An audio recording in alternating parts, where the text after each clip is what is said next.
11 years in a row.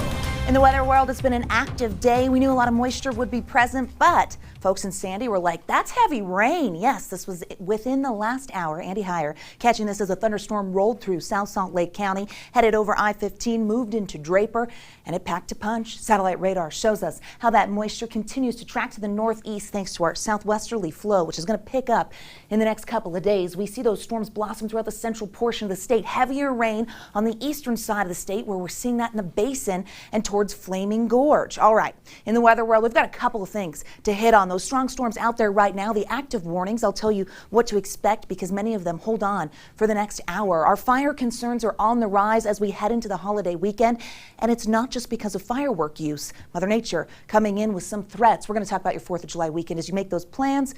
We're there for you, giving you that timeline. Whoa, look at Oak City. Strong storms coming through Milliter and Juab County, the western side of the state in the West Desert, still tapping into activity, and that's continuing to track east. STORMTRACKER radar shows us exactly what's happening south of Nephi, heading into Manti, where they're seeing heavy rain over the I-70 corridor. And let's check out those warnings. Let's zoom on in and look towards the northeastern corner of the state. Flood advisory until 6:15 near Flaming Gorge, where hail and mud has been reported. Now, this is a nasty cell. It came right through. Severe thunderstorm warning has dissipated, but that storm's going to continue to track through just south of the basin. Flash flood warning, and we've got another storm coming through that area, so that's not good for the Dollar Ridge burn scar because we know debris flow is likely. That burn scar has been around for the last couple of years, but still poses a threat. This is what it looked like right outside of Capitol Reef. This is BLM land, Sheets Gulch.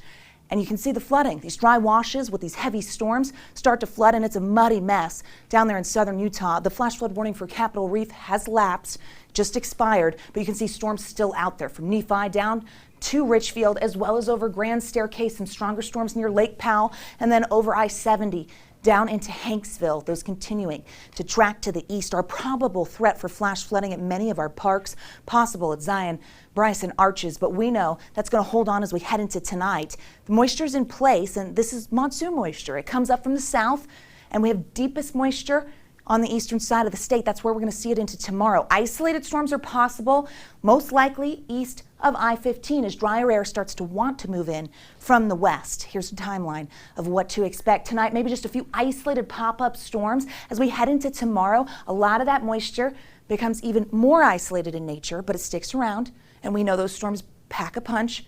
Okay, heading into Saturday, drier conditions.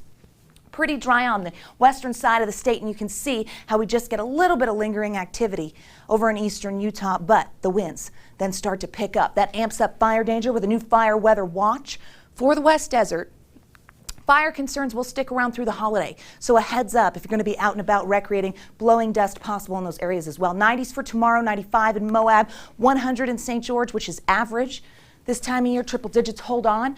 By the 4th of July, slightly cooler, but the winds will be cranking and fire concerns will be there. In the north, the heat builds back, hot and windy by Sunday as we head into the 4th of July.